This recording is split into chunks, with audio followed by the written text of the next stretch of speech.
Alarms blared throughout the night, filling the corridors with endless noise that reverberated in every room, from the laboratories to the supply depots. In one room of the facility, 3 people were shutting off the alarms as they were trying to rack their heads around what was going on.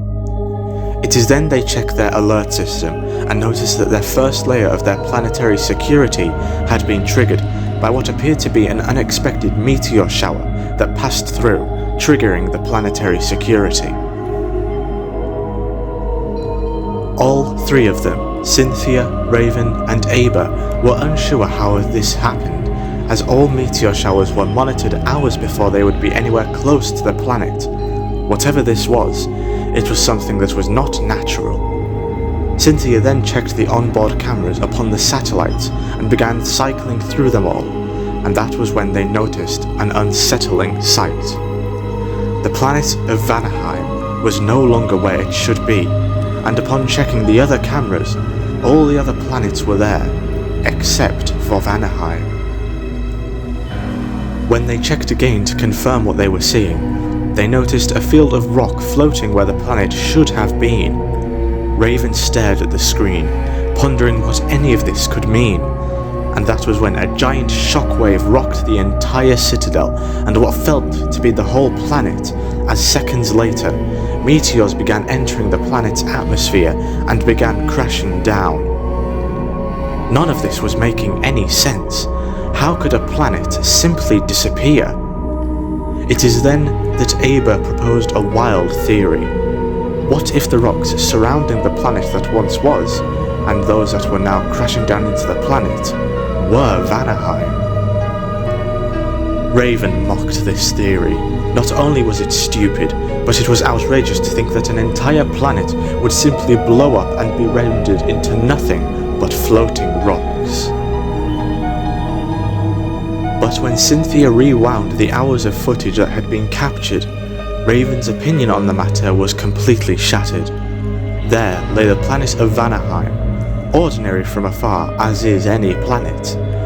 But seconds later, a catastrophic explosion erupted from the planet, sending volleys of fire across the entire surface as large chunks began to break away. As a few more seconds, it all ended in a gargantuan fireball that left the planet rendered into cinders. Silence befell them all.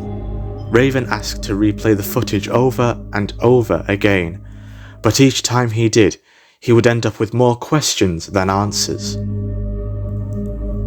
Cynthia then started to go through the footage frame by frame, slowing it down to the slowest setting it could go, and that was when she noticed something. A singular point of interest on the screen. Seconds before the planet was to fall apart, an almost insignificant white line dashed from the bottom of the planet through to the top, to which then the planet began to shake and crumble. This was all they could find, but for what it was a small inkling at what could possibly have caused the extinction of what was Vanaheim. Raven, unsure of what to make of any of it, continues to stare at the screen as more waves of confusion flood over him. But before he knew it, these waves of confusion would soon turn into waves of euphoria. For the longest time now, Raven had been advocating for the building of an army, one that would defend their home planet from any potential threat, as well as pushing further the boundaries as to how Malachi Industries can help those off-world, perhaps even beyond their own galaxy. However, those in the government repeatedly denied this request, as there was simply no need for an all-out fleet of soldiers and ships when all they had was at their fingertips. But now with this, an entire planet exploding in outer space, this could be what Raven needed. Whether it was caused by a natural or external forces, Raven did not know, but neither did those in the government, and Raven began to have ideas on how he could turn this entire situation into his favor.